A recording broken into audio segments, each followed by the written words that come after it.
Did I want you to do hyperbaric oxygen? You talk about? That's the only thing I didn't get a chance to do. I didn't get a chance to hyperbaric oxygen.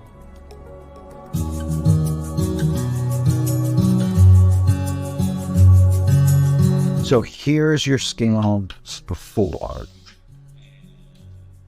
Talked about temporal lobe being vulnerable, the occipital lobe wanted to activate your cerebellum, and the direction sense is here. So this is today's, and actually this part is better. Wow.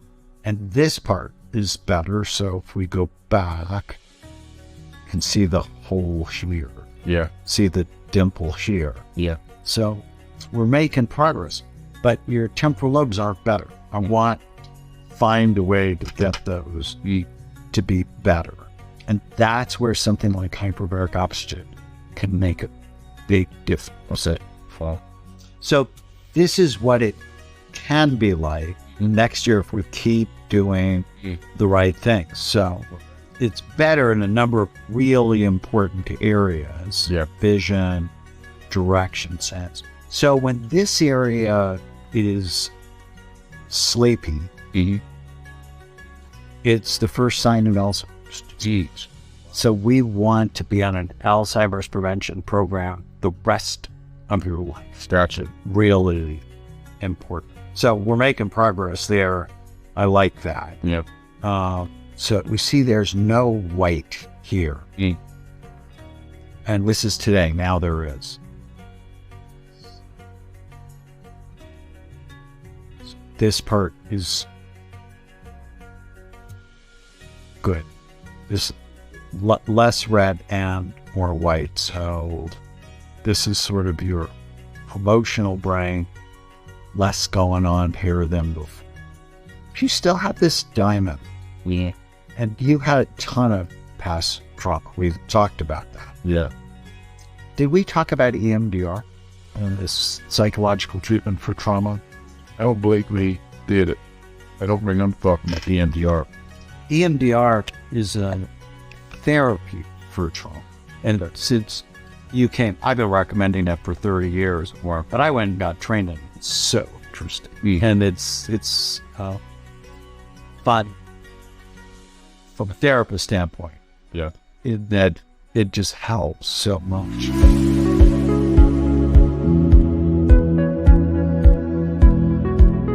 Do you ever feel like you get triggered? Very few things really seriously trigger me. A lot of the times it's very surface. I don't even have a lot of stress right now, to be quite honest with you. So it could be something like a waitress or a waiter they forgot my condiment or something.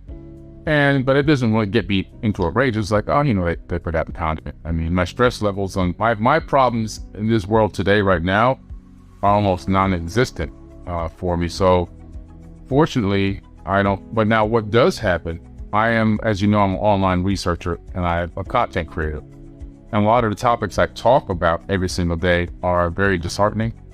And so I have to go through this huge cache of negative information all day long and sort out what I'm going to present to the world, what I'm not going to present to the world. And some of those things internally will activate me, but I don't show it outwardly. I have a good poker face, but I'm sure taking all that information in, it has to be doing something inside of my body. Yeah, there's this study that just looking at negative information for 30 minutes shrinks the memory set. Wow. In your brain. He's my fucking man. That's not a good thing. I try to balance negative with positive. I have to tell people what's going on based on, this is what I do.